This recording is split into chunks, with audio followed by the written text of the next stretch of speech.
Good morning students. हम infrared spectroscopy का third lecture है। इससे पहले हम पहले लेक्चर के अंदर रेंज आईआर रेंज पढ़ चुके हैं जिसमें एब्जॉर्प्शन होता है। सेकेंड लेक्चर के अंदर हम डिफरेंट वाइब्रेशनल मोशंस के बारे में पढ़े थे। हम पढ़ा कि ये जो एब्जॉर्प्शन हो रहा है उसकी हम अगर हमें वेव नंबर कैलकुलेट करना है, क्योंकि यहाँ हम वेव नंबर के रिस्पेक्ट में एक्सप्रेस करते हैं, तो हमें इस वाइब्रेशन का वेव नंबर किस पे एब्जॉर्ब करेगा वो कैलकुलेट करना है। तो हम हुक्स लॉ का इस्तेमाल करते हैं, और जहाँ हमने देखा था कि ये वेव नंबर जो है वो डायरेक्टली प्रोपोर्शनल है फोर्स कांस्टेंट के और इन्वर्सली प्रोपोर्शनल है रिड्यूस्ड मास के। तो जितनी ज़्यादा बॉन्ड की स्ट्रेंथ होगी उतना ही लॉन्गर वेव नंबर, ज़्यादा वेव नंबर के ऊपर एब्जॉर्प्शन होगा। अब इसके बाद में हमने पढ़ा था कि डिफरेंट तरीके के वाइब्रेशंस हो सकते हैं, जैसे फंडामेंटल वाइब्रेशंस, जो कि हम कहते हैं कि ग्राउंड स्टेट से फर्स्ट एक्साइटेड स्टेट के ऊपर एब्जॉर्प्शन होता है, तो उसको हम फंडामेंटल वाइब्रेशंस कहते हैं। इसके अलावा भी कई सारे वाइब्रेशंस हो सकते हैं, जैसे ओवरटोन्स या कॉम्बिनेशन बैंड्स या डिफरेंस बैंड्स। इसके बारे में हम पढ़ चुके हैं। आज हम उससे आगे पढ़ते हैं कि क्या रूल है जो डिफाइन करेगा कि एब्जॉर्प्शंस कितने बैंड्स जो हैं वो कितने आएंगे। तो ये सिलेक्शन रूल्स हैं जो गवर्न करते हैं कि फंडामेंटल वाइब्रेशंस कितने होंगे। मतलब होते हैं फंडामेंटल वाइब्रेशंस तो होते हैं, पर वो आईआर एक्टिव होंगे कि आईआर इनएक्टिव होंगे। तो आईआर रेडिएशंस तो एब्जॉर्ब तभी होते हैं जबकि डायपोल मूवमेंट के अंदर चेंज होता है मॉलिक्यूल के। तो पहली क्राइटेरिया तो यह है कि डायपोल मूवमेंट का चेंज होना चाहिए, तभी ये ऑसिलेटिंग इलेक्ट्रिक फील्ड के वेक्टर के साथ में इंटरैक्ट करेगा, तभी इंफ्रारेड एब्जॉर्प्शन होगा, है ना। तो पहली पॉइंट तो यह है कि डायपोल मूवमेंट का चेंज होना चाहिए। और फिर दूसरा पॉइंट यह है complete symmetry about the bond में एलिमिनेट सर्टेन एब्जॉर्प्शंस। कौन से एब्जॉर्प्शंस को एलिमिनेट कर सकते हैं वो देखते हैं। अगर किसी मॉलिक्यूल के अंदर सेंटर ऑफ सिमेट्री है तो वो सारे वाइब्रेशंस जो हैं, जो सिमेट्रिकल वाइब्रेशंस हैं इस सेंटर ऑफ सिमेट्री के अक्रॉस, वो आईआर इनएक्टिव होंगे, है ना। वो मॉलिक्यूल्स जिनके अंदर सेंटर ऑफ सिमेट्री है उनके अंदर हम कहें कि सिमेट्रिकल वाइब्रेशंस जो हैं वो आईआर इनएक्टिव होंगे। जबकि अगर ये vibrations which are not symmetrical, तो सेंटर ऑफ सिमेट्री के अक्रॉस नहीं है, नॉट सिमेट्रिकल है, एसिमेट्रिकल है, तो वो आईआर एक्टिव होंगे। इन दो पॉइंट्स को समझने के लिए हम एग्जाम्पल्स लेते हैं। ये एग्जाम्पल पहला, all the symmetrical diatomic molecules such as H2, N2, Cl2 etc. are IR inactive. Diatomic molecules hydrogen, nitrogen, chlorine क्यों IR इनएक्टिव है? क्योंकि यहाँ पर डायपोल मूवमेंट का चेंज नहीं होता। तो अगर डायपोल मूवमेंट का चेंज नहीं होगा तो ये ऑसिलेटिंग इलेक्ट्रिक फील्ड वेक्टर के साथ में इंटरैक्ट नहीं कर पाएंगे और ये एब्जॉर्प्शन नहीं होगा। आईआर रेडिएशंस का, आईआर रीजन के अंदर रेडिएशंस का, इलेक्ट्रोमैग्नेटिक रेडिएशंस का एब्जॉर्प्शन नहीं होगा। तो ये आईआर इनएक्टिव होंगे। हमें इस रीजन के अंदर जो हम बात करते हैं 4000 रेसिप्रोकल सेंटीमीटर से लेकर 667 रेसिप्रोकल सेंटीमीटर्स के बीच में एब्जॉर्प्शन नहीं देंगे। सेकेंड पॉइंट, अगर C double bond C ethylene के मॉलिक्यूल की सिमेट्रिकल स्ट्रेचिंग की बात करें तो वो सिमेट्रिकल स्ट्रेचिंग आईआर इनएक्टिव होगी। अगर ये सिमेट्रिकल बॉन्ड है, इथाइलिन मॉलिक्यूल है, CH2 डबल बॉन्ड CH2 है, तो इसके अंदर सिमेट्रिकल स्ट्रेचिंग का मतलब सेम डायरेक्शन के अंदर स्ट्रेचिंग, है ना। सेम डायरेक्शन मतलब इस तरीके से। तो वो क्योंकि उसके अंदर ये इस मॉलिक्यूल के अंदर सेंटर ऑफ सिमेट्री है, तो symmetrical stretching vibrations IR inactive होंगी। दूसरा एग्जांपल है symmetrical stretching of carbon dioxide is IR inactive whereas asymmetric stretching is IR active. यहाँ देखिए नीचे है ये एग्जांपल, ये कार्बन डाइऑक्साइड है ना। इस कार्बन डाइऑक्साइड के अंदर अगर हमने जो लास्ट क्लास के अंदर कैलकुलेशन की थी कि फंडामेंटल वाइब्रेशन कितनी होनी चाहिए, ये लीनियर मॉलिक्यूल है तो फंडामेंटल वाइब्रेशंस जो है वो 3n - 5 होनी चाहिए। N is 3, एक carbon 2 oxygen, so that makes 9, 9 minus 5 that is 4. तो कार्बन डाइऑक्साइड की कायदे से फंडामेंटल वाइब्रेशंस 4 होनी चाहिए. लेट्स सी क्या होता है. अगर ये कार्बन डाइऑक्साइड का मॉलिक्यूल है तो सिलेक्शन रूल के हिसाब से ये सेंटर ऑफ सिमेट्री है. इस मॉलिक्यूल के अंदर सिमेट्रिक स्ट्रेचिंग की हम देखें तो ये सिमेट्रिक स्ट्रेचिंग IR इनएक्टिव होती है. ये रामन स्पेक्ट्रा के अंदर एक्टिव होती है जबकि IR के अंदर इनएक्टिव होती है. तो ये हमें IR रीजन के अंदर एब्जॉर्प्शन नहीं देगा. एसिमेट्रिक स्ट्रेचिंग, हम एसिमेट्रिक स्ट्रेचिंग देखें, ये IR एक्टिव है और ये 2350 रेसिप्रोकल सेंटीमीटर्स के ऊपर हमें एब्जॉर्प्शन देता है. और उसके अलावा बेंडिंग वाइब्रेशंस अगर हम देखें तो ये दोनों बेंडिंग वाइब्रेशंस जो हैं वो एब्जॉर्प्शन देते हैं, बेंडिंग वाइब्रेशंस, परंतु ये दोनों के दोनों सेम ही जगह पर 667 रेसिप्रोकल सेंटीमीटर्स के ऊपर देते हैं. तो हमें हमारा ये जो सिग्नल है ये भी ओवरलैप हो गया और हमें एक ही सिग्नल मिला 667 रेसिप्रोकल सेंटीमीटर्स का. इसका मतलब उस मॉलिक्यूल के अंदर जिसके अंदर 4 फंडामेंटल वाइब्रेशंस होनी चाहिए थी, सिलेक्शन रूल के हिसाब से ये देखने में आया कि खाली 2 ही बैंड्स दिखाई देते हैं. एक तो एसिमेट्रिक स्ट्रेचिंग वाइब्रेशन की वजह से और एक बेंडिंग वाइब्रेशन की वजह से. इसी तरीके से अगर एक और एग्जांपल लें, सिस डाइक्लोरोइथाइलिन, सिस मॉलिक्यूल है ना, इसके अंदर C double bond C stretching bands देखें तो हमें दिखाई देते हैं, लेकिन वही अगर ट्रांस मॉलिक्यूल के अंदर देखें तो हमें वो एब्जॉर्प्शन बैंड नहीं दिखाई देगा. तो आप एनालाइज कर सकते हैं, सिस डाइक्लोरोइथाइलिन के अंदर डाइपोल मूवमेंट होता है जबकि ट्रांस मॉलिक्यूल के अंदर डाइपोल मूवमेंट जो है वो 0 हो जाएगा और इसीलिए वहां पर हमें एब्जॉर्प्शन बैंड नहीं दिखाई देगा.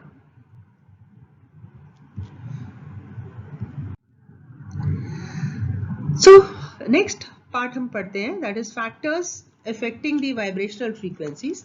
हमने कहा selection rule is one aspect और जितने हम एब्जॉर्प्शन फ्रीक्वेंसीज जो हम कैलकुलेट कर रहे हैं वो हम हुक्स लॉ से करते हैं और ये हुक्स लॉ से कैलकुलेट करने के बाद में जो एब्जॉर्प्शन जिस फ्रीक्वेंसी के ऊपर एब्जॉर्प्शन होना चाहिए उससे थोड़ा सा हटके होता है. उसका क्या कारण है? उसके 3 कारण हैं. पहला वाइब्रेशनल कपलिंग, दूसरा हाइड्रोजन बॉन्डिंग और तीसरा इलेक्ट्रॉनिक इफेक्ट्स. एक एक करके पढ़ते हैं. वाइब्रेशनल कपलिंग, वाइब्रेशनल कपलिंग से मतलब है कि हम एग्जाम्पल लें कि एक आइसोलेटेड CH बॉन्ड है तो इसकी खाली एक स्ट्रेचिंग फ्रीक्वेंसी होगी, है ना. अगर वही CH2 ग्रुप है तो उसके अंदर 2 H लगे हुए हैं कार्बन के साथ में, तो 2 स्ट्रेचिंग वाइब्रेशंस है ना, 2 CH वाइब्रेशंस, ये मैकेनिकली इंटरैक्ट कर लेते हैं, इंटरैक्ट करके 2 कपल्ड वाइब्रेशंस देते हैं, वो जो कि ये जो CH एब्जॉर्प्शन का जहाँ एब्जॉर्ब करता है उससे डिफरेंट जगह पर एब्जॉर्ब करते हैं, है ना. आइसोलेटेड CH से डिफरेंट जगह पर एब्जॉर्ब करते हैं. हमें 2 एब्जॉर्प्शंस मिलते हैं, सिमेट्रिक और एसिमेट्रिक. हमें पता है एसिमेट्रिक स्ट्रेचिंग जो है वो हायर वेव नंबर पर और सिमेट्रिक जो है वो कंपैरेटिवली लोअर वेव नंबर पे दिखाई देता है. तो अगर CH2 के जगह CH3 ग्रुप हुआ तो हमें 3 कार्बन हाइड्रोजन बॉन्ड है, लेकिन ये 3 कार्बन हाइड्रोजन बॉन्ड भी आपस में कपल करके हमें 2 ही वाइब्रेशंस देते हैं, symmetric and asymmetric. Let's see, ये देखिए, अगर हम कहें कि ये 3 CH बॉन्ड है CH3 के लिए, तो 2 तरीके की कपल्ड वाइब्रेशन, ये कपल हो गई, ये अलग अलग आइसोलेटेड CH एब्जॉर्प्शन बैंड नहीं दिखाई दे रहा, हमें कपल्ड वाइब्रेशन दिखाई दे रही है और ये कपल्ड वाइब्रेशन जो है वो आइसोलेटेड CH बैंड से के एब्जॉर्प्शन से स्लाइटली अलग होगी. तो ये एसिमेट्रिक स्ट्रेचिंग 2 सेम डायरेक्शन में या ऑपोजिट डायरेक्शन में और ये सेम डायरेक्शन में, तो symmetric stretching, symmetric stretching at lower wave number and asymmetric stretching at higher wave number. यानी हमें CH3 मॉलिक्यूल के 3 कार्बन हाइड्रोजन बॉन्ड्स तो 3 थे, लेकिन एक कपल करके हमें 2 ही वाइब्रेशंस मिले, वो ये दोनों पोजीशंस के ऊपर. इसी तरीके से और फंक्शनल ग्रुप्स भी देखते हैं जहां पर कि कपल्ड वाइब्रेशंस दिखाई देती है. फॉर एग्जांपल NH2, NH2 के अंदर asymmetric vibration and symmetric vibration. Asymmetric at 3400 reciprocal centimeters and symmetric vibration as 3300 reciprocal centimeters. Anhydride के अंदर C डबल बॉन्ड O 2 है ना, लेकिन ये कपल होके हमें टोटल 2 ही वाइब्रेशंस देते हैं, एक एसिमेट्रिक 1800 के ऊपर और एक सिमेट्रिक वाइब्रेशन 1760 रेसिप्रोकल सेंटीमीटर्स तक। इसी तरीके से नाइट्रो ग्रुप का अंदर देखें, again this is asymmetric 1550 and symmetric vibration at 1350 reciprocal centimetres. Carboxylate ion, अगर कार्बोक्सिलेट आयन के अंदर देखें तो CO stretching asymmetric and symmetric, asymmetric at 1600 and symmetric at 1400 reciprocal centimeters. तो हमने देखा there are coupled vibrations that we see. हमें individual vibrations नहीं दिखाई देती, हमें coupled vibrations दिखाई देती है जो कि isolated system से हल्के से अलग frequency के ऊपर होते हैं। जो दूसरा फैक्टर है वो है हाइड्रोजन बॉन्डिंग। हाइड्रोजन बॉन्डिंग जो है वो डाउनफील्ड शिफ्ट कॉज करता है एब्जॉर्प्शन फ्रीक्वेंसी का। ऐसे सारे मॉलिक्यूल जिनके अंदर हाइड्रोजन बॉन्ड हो सकते हैं, जैसे अल्कोहल्स, जैसे फिनॉल्स, एसिड्स, अमाइड्स के अंदर जैसे NH बॉन्ड्स है, बाकी इनके अंदर OH बॉन्ड्स है। तो इस हाइड्रोजन बॉन्ड का होता क्या है, हाइड्रोजन बॉन्डिंग, अगर ये हम माने कि ये हाइड्रोजन बॉन्डिंग हो गई तो ये जो ऑक्सीजन हाइड्रोजन के बीच का जो बॉन्ड है, ये बॉन्ड लेंथ हल्की सी बढ़ जाती है। लेंथ बढ़ने के साथ में फोर्स कांस्टेंट घट जाता है, फोर्स कांस्टेंट घटने के साथ में एब्जॉर्प्शन फ्रीक्वेंसी घट जाएगी, है ना। फोर्स कांस्टेंट डायरेक्टली प्रोपोर्शनल है वेव नंबर के, तो ये घट जाएगी। तो हम देखते हैं कि यहाँ अगर हमने एग्जाम्पल दिया कंसंट्रेटेड सोल्यूशन और डाइल्यूट सोल्यूशन के अंदर, कंसंट्रेटेड सोल्यूशन के अंदर अल्कोहल के अंदर हाइड्रोजन बॉन्डिंग होती है, जबकि डाइल्यूट सोल्यूशन के अंदर मॉलिक्यूल्स दूर दूर होने से हाइड्रोजन बॉन्डिंग कम होती है। तो बिना हाइड्रोजन बॉन्डिंग के एब्जॉर्प्शन 3650 टू 3590 रेसिप्रोकल सेंटीमीटर्स, जबकि हाइड्रोजन बॉन्डिंग के साथ में 3550 टू 3200 रेसिप्रोकल सेंटीमीटर्स, यानी डाउनफील्ड शिफ्ट हो जाता है। हम क्या है कहें कि लोअरिंग ऑफ वेव नंबर हो जाता है। जितना स्ट्रॉन्ग हाइड्रोजन बॉन्ड होगा उतना ही ज्यादा डाउनफील्ड शिफ्ट होगा एब्जॉर्प्शन फ्रीक्वेंसी का ना। और इंटरमोलिकुलर हाइड्रोजन बॉन्डिंग जो है वो हमें ब्रॉड बैंड्स देते हैं, जबकि इंट्रामोलिकुलर हाइड्रोजन बॉन्डिंग है वो हमें शार्प और वेल डिफाइंड बैंड्स देते हैं। डेफिनेटली जो इंटेंसिटी है इंटरमोलिकुलर हाइड्रोजन बॉन्डिंग एब्जॉर्प्शन की, ये कंसंट्रेशन डिपेंडेंट है। नेचुरली अगर कंसंट्रेटेड सोल्यूशन होगा तो हाइड्रोजन बॉन्डिंग होगी, इंटरमोलिकुलर हाइड्रोजन बॉन्डिंग होगी। अगर डाइल्यूट सोल्यूशन है तो इंटरमोलिकुलर हाइड्रोजन बॉन्डिंग ना के बराबर होगी। तो ये कंसंट्रेशन डिपेंडेंट होती है। जबकि अगर हम बात करें इंट्रामोलिकुलर हाइड्रोजन बॉन्डिंग की, तो वो क्योंकि एक ही मॉलिक्यूल के अंदर हाइड्रोजन बॉन्ड होना है तो कंसंट्रेशन इंडिपेंडेंट होती है। तो ये जो डाउनफील्ड शिफ्ट है ये इंटरमोलिकुलर हाइड्रोजन बॉन्डिंग के अंदर ज्यादा प्रोनाउंस्ड है, मतलब ज्यादा हद तक देखा जाता है बनस्पत इंट्रामोलिकुलर हाइड्रोजन बॉन्डिंग। तो हमने देखा कि वाइब्रेशनल फ्रीक्वेंसी के अंदर फर्क आता है, फर्क आ सकता है अगर हाइड्रोजन बॉन्डिंग हो रही है तो। ये दूसरा फैक्टर था। अब आइए तीसरा फैक्टर पढ़ते हैं, इलेक्ट्रॉनिक इफेक्ट्स। इलेक्ट्रॉनिक इफेक्ट्स जैसे इंडक्टिव इफेक्ट और रेजोनेंस इफेक्ट, ये दोनों ही C डबल बॉन्ड O और C double bond C stretching vibrational frequencies को इम्पैक्ट करते हैं, इफेक्ट करते हैं।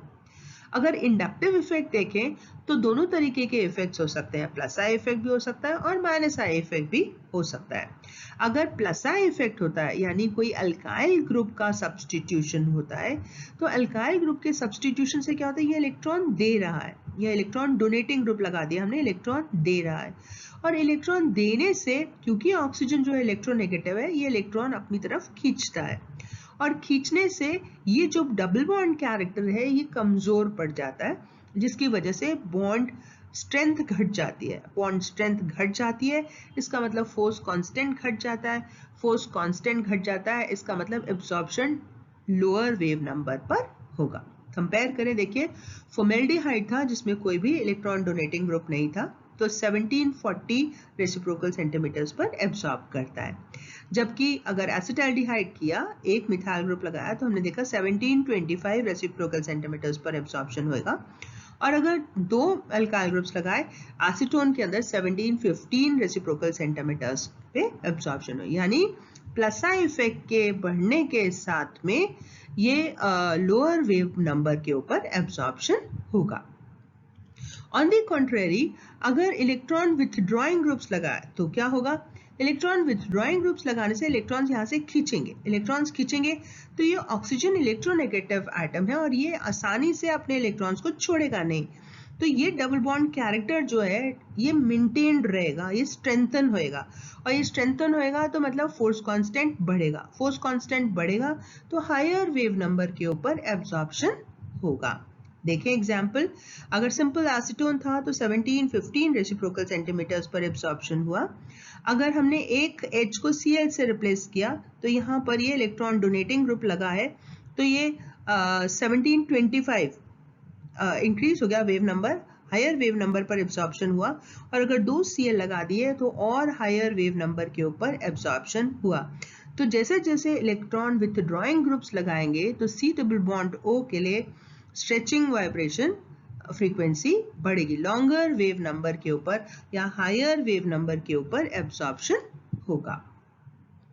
इसके अलावा जो दूसरा इलेक्ट्रॉनिक इफेक्ट है वो है रेजोनेंस इफेक्ट। रेजोनेंस अगर हम देखें तो कॉन्जुगेशन जो है वो फोर्स कांस्टेंट को घटा देता है। अब कॉन्जुगेशन अगर इलेक्ट्रॉन डोनेशन है और ये C डबल बॉन्ड O और C double bond C stretching दोनों के अंदर ही देख रहे हैं कि डिक्रीज होता है फ्रीक्वेंसी के अंदर। एग्जाम्पल से समझते हैं, मिथाइल विनाइल कीटोन देखें, ये डबल बॉन्ड है, क्योंकि ऑक्सीजन है ये अपनी तरफ इलेक्ट्रॉन्स खींच रहा है, ये कॉन्जुगेशन हो गया, इलेक्ट्रॉन्स इस तरीके से खींच रहे हैं। कार्बन ऑक्सीजन के बीच का जो बॉन्ड है वो पार्शियल सिंगल बॉन्ड कैरेक्टर हो गया, तो ये शॉर्टर वेव नंबर के ऊपर एब्जॉर्प्शन हुआ, 1690 रेसिप्रोकल सेंटीमीटर्स के ऊपर एब्जॉर्प्शन होता है। इसी तरीके से अगर हमने ये अनसैचुरेशन लगाई या हम कोई एरोमेटिक सिस्टम लगा देते हैं, जैसे हमने एरोमेटिक सिस्टम लगा दिया तो उसमें भी यही हुआ कि इलेक्ट्रॉन्स जो हैं वो इस तरीके से खिंच रहे हैं और ये पार्शियल सिंगल बॉन्ड कैरेक्टर बन रहा है, और इसलिए ये 1740 पे एब्जॉर्प्शन होना चाहिए, वो 1700 के ऊपर एब्जॉर्प्शन हो रहा है। और यहाँ देखिए, यहाँ पे एक और इलेक्ट्रॉन डोनेटिंग ग्रुप, ये तो इलेक्ट्रॉन डोनेशन है ही रेजोनेंस इफेक्ट से, मेसोमेरिक इफेक्ट से, और साथ में एक और प्लसा इफेक्ट वाला ग्रुप लगा दिया, तो ये 1700 की जगह अब 1619, मतलब बेंजाल्डिहाइड से कंपेयर करें एसिटोफिनोन को तो ये 1690 रेसिप्रोकल सेंटीमीटर्स के ऊपर एब्जॉर्ब करेगा। तो हम देखते हैं कि कॉन्जुगेशन के बढ़ने के साथ में, कॉन्जुगेशन चाहे वो अनसैचुरेटेड सिस्टम से हो चाहे वो एरोमेटिक सिस्टम से हो, कॉन्जुगेशन के बढ़ने के साथ साथ हम रेजोनेंस इफेक्ट या मेसोमेरिक इफेक्ट देखते हैं, और ये शिफ्ट जो है वो शॉर्टर वेव नंबर की तरफ होता है।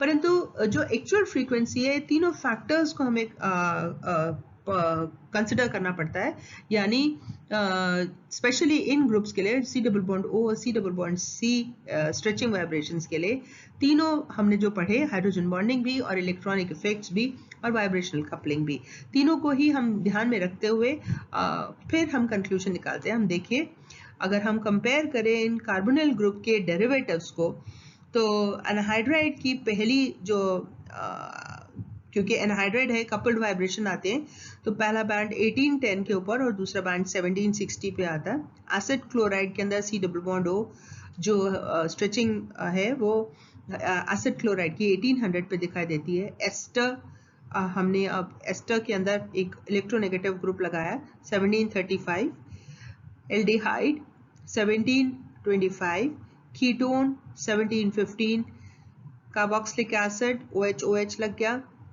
1710, अमाइड्स 1619।